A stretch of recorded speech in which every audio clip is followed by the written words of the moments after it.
What's going on, FA Nation? Jon Impemba here with your NFL Week 13 DFS Contrarian Corner. Going to bring you some low-rostered players this week to put in those GPP lineups.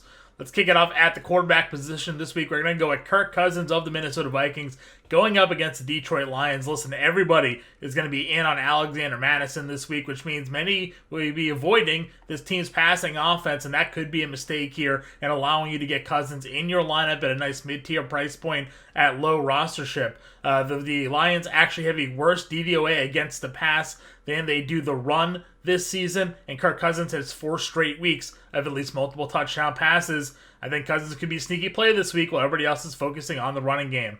At the running back position, listen, there's a ton of spend-ups this week. There's also some decent value plays opening up as well. But right in the middle, we have Eli Mitchell in a spot where I think he can really excel. 27 carries in back-to-back weeks. There's no Deebo Samuel this week to take away any of those touchdowns that we've seen him get on the ground over the last few weeks. And Seattle themselves struggling against the running back position. They've allowed the second most fantasy points to running backs this season and have allowed rushing touchdowns in 3 straight weeks. Eli Mitchell right in that mid-tier is going to go overlooked. The volume's there, the matchup's there. He could be a winning play this week.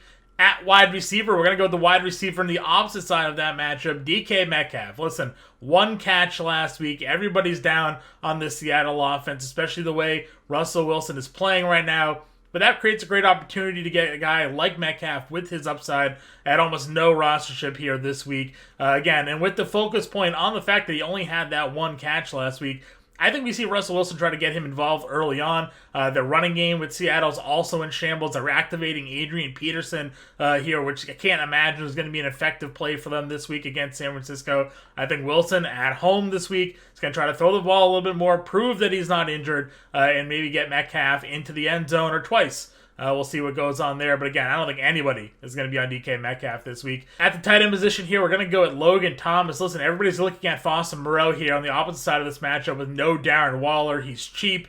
He's a trending tight end play of the week. But on the opposite side of that matchup, we have Logan Thomas in a great spot here. The Raiders themselves among the worst teams against tight end so far this season. On the year, they've allowed the 4th most catches, the 5th most yards, the 3rd most touchdowns, and allowed the 3rd most fantasy points to the tight end position. Logan Thomas returned from IR last week, played 80% of the offensive snaps, had 6 targets. If there was ever an opportunity for him to break out when nobody's looking at him at this price point, it's this matchup against the Raiders. That wraps up the Contrarian Corner, everybody. Let's go win some money.